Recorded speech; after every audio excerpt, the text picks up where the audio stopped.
Gave her that Joker smile back before there was Joker. Maybe that was the inspiration for the Joker smile.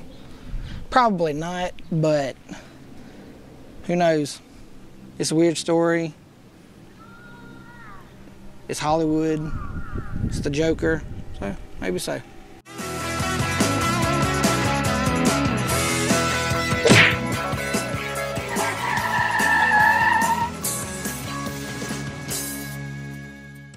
What's up, Exeters? So today we're going to take you on the story of the Black Dahlia. This is going to be a two-part video. The first is going to show you the locations that she followed while in California. The second part is going to take us all the way to the Millennium Biltmore Hotel, which her spirit is supposedly still haunts today.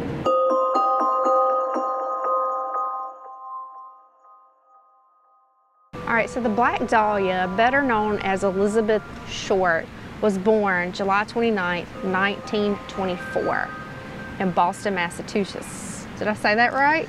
No, I can never pronounce that state right. Massachusetts, there you go, all right. Anyway, so she bounced around from there, Florida, and then ended up in California in 1946 at some point. So our first location takes us to across the road. This was supposedly her first residence when she arrived here in Long Beach, California. So supposedly an Air Force lieutenant put her up for about 2 weeks here. And there was a neighboring drugstore that dubbed her the Black Dahlia, and it was a play off of a 1946 film called The Blue Dahlia, but she was named the Black Dahlia only because she had pale skin, always wore dark clothes, dark hair. So supposedly that's where her name came from. It's what I found in the research. If you know any different, give us a comment.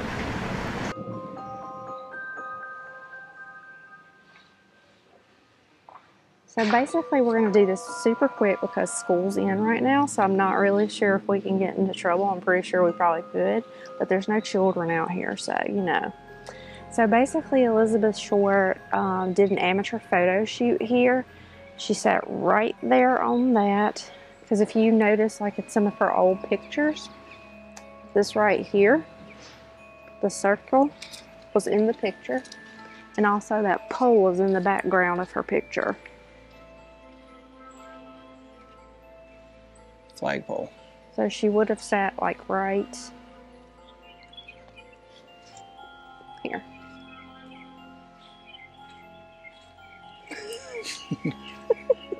Also, this school was used in the Buffy the Vampire TV series and Nightmare on Elm Street. And Pretty in Pink, you said? Yep. And a bunch of other movies. She also had one photo taken at the front of the school, like posing with the rails, but we're not going to go up there.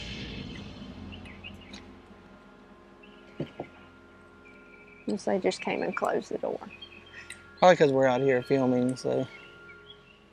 Well, there you have it. Nightmare on Elm Street, Pretty in Pink, Black Dahlia, Buffy the Vampire Slayer. Pretty popular school. Wouldn't mind saying I'd went to this high school. It's pretty cool. On to the next mysterious part of this journey with the Black Dahlia and the mystery that surrounds her. So many things have been named after her. Black Dahlia Murder, metal band. Black Dahlia, the movie. The Black Dahlia. American Horror Story. American Horror Story. Black Which Dahlia. is not all, like, it's loosely based off of what, like, who actually may have killed her, but we're going to get to that later.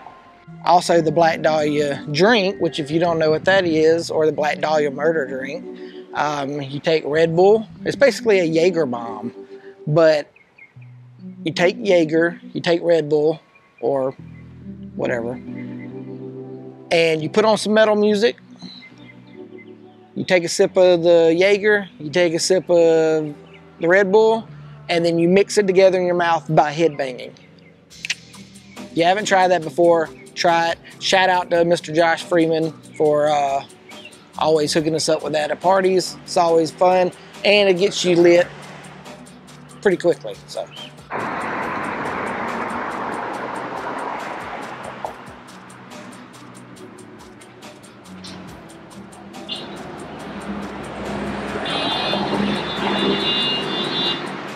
All right, so our next location takes us to Florentine Gardens.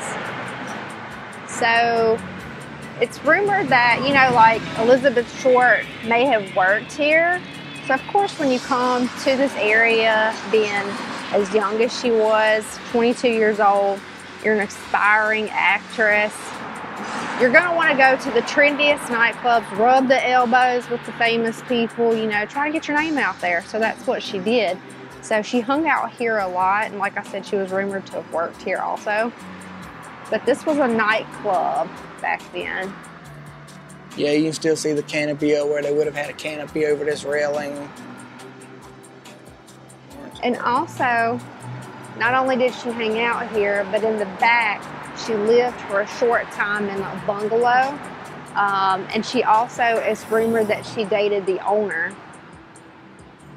So let's go around and see if, because I don't think there's anything in the back anymore, but we'll just look back there.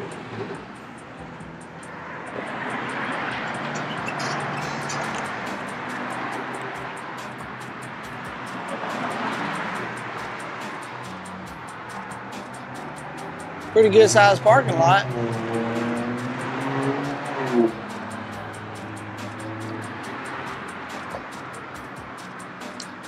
You can see the Hollywood sign.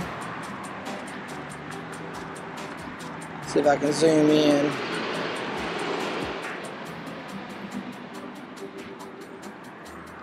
Okay, so I know, like, technically right now we should be talking and showing you loud motorcycle. Not that. We should be showing you the last location of Elizabeth Short, but we're not going to do that right now because you will see the Biltmore in the second video. But I will tell you supposedly what happened at the Biltmore. So in the fall of 1946, Elizabeth Short supposedly left the Los Angeles area and went to San Diego. So from there, when she came back here, she got a ride with a salesman, traveling salesman. They came back here and he took her to the Biltmore. And, you know, he wanted to be gentlemanly. He didn't want to leave her because she was supposedly waiting on her sister to pick her up in the lobby. And so he's like, I'm going to stay with you until she comes. Well, hours went by. So at that point, he's like, okay, I got to go. So supposedly that's the last place you see her. Seen her was on the phone in the lobby.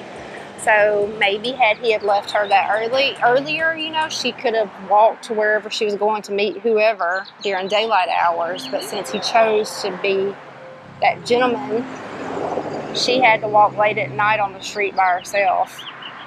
Well, and the reason she was at the Biltmore on the phone was she was supposed to have been meeting her sister, who was coming there to meet her. I did just say that. Oh, did you? Sorry. Sorry, guys. I was having to watch something else. I kind of zoned out. My bad. All right, so that's supposedly the last time people seen her. So there are other multiple accounts, like people, eyewitnesses saying they saw her somewhere called the Crown Grill that night. If that's the case, that would have been the last place they seen her alive. But from everything I've heard, it's always been the Biltmore. Yeah, I mean, even the her picture that's on the wall, the plaque under it said that the Biltmore was the last place she was seen alive. The staff saw her on the phone, and that was it. Okay, so like I said, you will see the Biltmore in the second video, so make sure you keep your eyes peeled for that when that comes out. Ring that notification bell. That way you get notified when it's released. If you hadn't done yet, subscribe. That way you don't miss out on everything.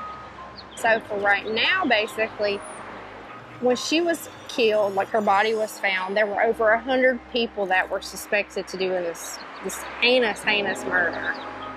And one of the most popular people of interest was George Hodel. So we're about to show you his house, otherwise known here in LA as the Jaws house. All right, so George, right? With a house that looks like that here, you would like to think that behind these closed doors, it was a great life, right? It's not the case. From everything I've read, all the stories that were told about this man, he was horrible. So he would like beat his sons in the basement of that house. He had numerous parties with tons of drugs, orgies, which might sound nice to some people, I don't know. Okay, so his daughter actually ran away from home because she claimed that he raped her along with several other people, you know, adults that were at these parties. So basically how it come out that he was involved with the Black Dahlia was after he died, his son Steve, which was an LAPD detective, went into the house and found 2 pictures of a dark-haired girl that he thought was Elizabeth Short. Bum, bum, bum. So he was never brought down because it's never been solved, proven. right? So what they think is Elizabeth Short may have been murdered in the basement of that house. And then body dumped somewhere else. What's wrong with these people in Hollywood back then? Supposed to be the golden age. All right, so on January 15th, 1947, Elizabeth Short's 22 years old. Now keep in mind she went missing January 9th. So that morning of the 15th, a woman named Betty Bersinger was walking her dog along this sidewalk right here. And she thought she saw a department store mannequin right in the corner of that grassy area right there. So when she approached it, she she saw it was not a mannequin, but a woman that was completely cut in half.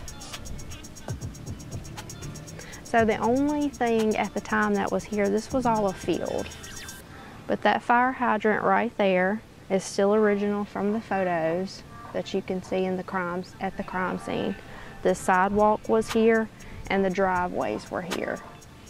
But no houses. No houses. So right up here.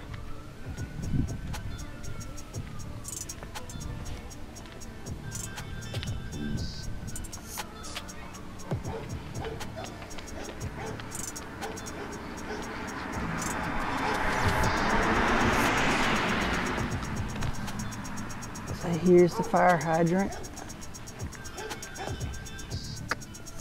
The only thing still left from the murder, other than the sidewalk, which this sidewalk looks like it's a lot newer than back then. Right in that area. According to reports, it says that the body was found about 50 feet from the hydrant. So yeah, this is close to 50 feet. Wonder if they use that as a selling point for the house. It's like right here on this spot, like in front of this house is where the Black Dahlia was found murdered. Yeah, every house on the street, let's just say $100,000. I don't know how much these houses are. But you get this house for double the price because Black Dahlia was found here. So according to the coroner's report, she actually died from a cerebral hemorrhage. Her body was completely drained of blood. She had multiple lacerations along the forehead and cuts along the cheeks. Gave her that Joker smile back before there was Joker. Maybe that was the inspiration for the Joker smile. Probably not, but who knows? It's a weird story. It's Hollywood. It's the Joker. So maybe so. We have one more place to show you, and it's on the street also.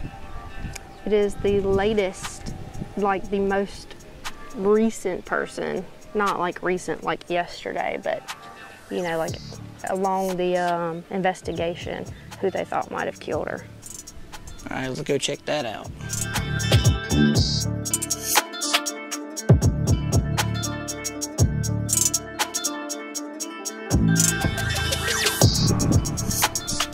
Okay, so just a block down from where her body was found, this is the home, used to be home of Dr. Walter Bailey. So he was the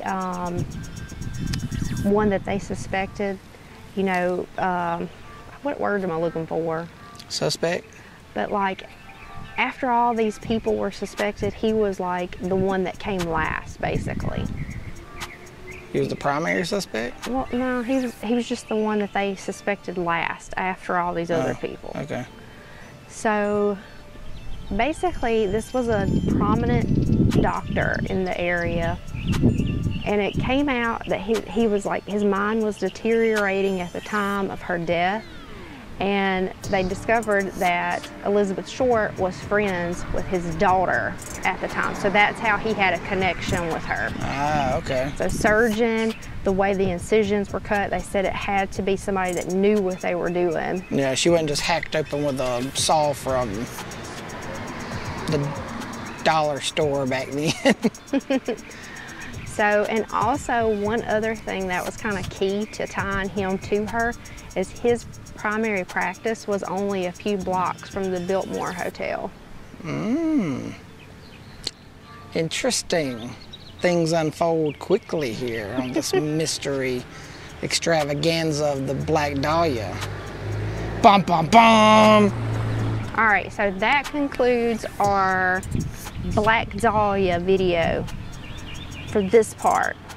But you gotta tune in. Part one. Tune in for part 2, where we search for her spirit, supposedly, that still roams the halls of the Millennium Biltmore Hotel. I, for one, am excited about this, not just from the Black Dahlia aspect, but the hotel, the Biltmore, is also the hotel that was used in the first Ghostbusters as the Sedgwick. The entrance, the outside of the elevators, the stairwell where they're going up to Dana Barrett's apartment, and then the area where they're trying to catch Slimer and it's supposed to be a ballroom. That whole scene, all at the Biltmore. So this Ghostbusters fan is excited about that. So catch you guys in part 2. Don't miss out.